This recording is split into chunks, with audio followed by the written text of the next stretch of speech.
வேட்பாளரை தாண்டினா என்ன அது வேட்பாளர்? என்ன அவர் அப்படி குனிய வச்சு பச்சை குதிரை தாண்டுறதா? எத்தனை வேட்பாளர் இருக்காங்க? வேட்பாளர்களை அனாதைகளாக விட்டுட்டாங்க. நீங்கள் பார்த்தீங்கன்னா, நீங்கள் சொன்னது ஓகே. விஜய்க்கு நல்ல கூட்டம், சென்னையெலாம் கூட்டம், திருநெல்வேலி கூட்டம், தூத்துக்குடி கூட்டம், எல்லாம் கூட்டம். கூட்டங்கள் ஓட்டாக மாறும்.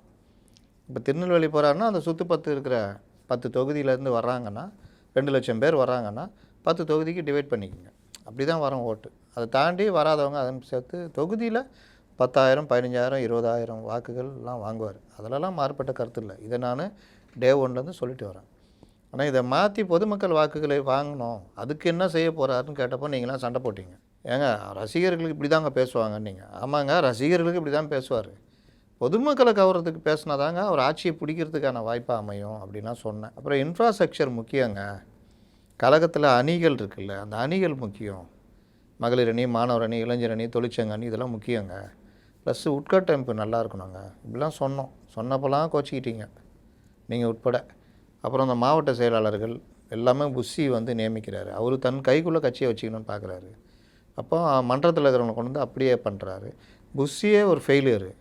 ஏன்னா அவருக்கு இப்போ அரசியல் தெரியாது. அவரை கொண்டு கட்சிக்கு பொதுச்செயலாளர் ஆக்குனது தப்புன்னு நான் பேசினேன். அப்போது நீங்களாம் கோச்சிக்கினீங்க.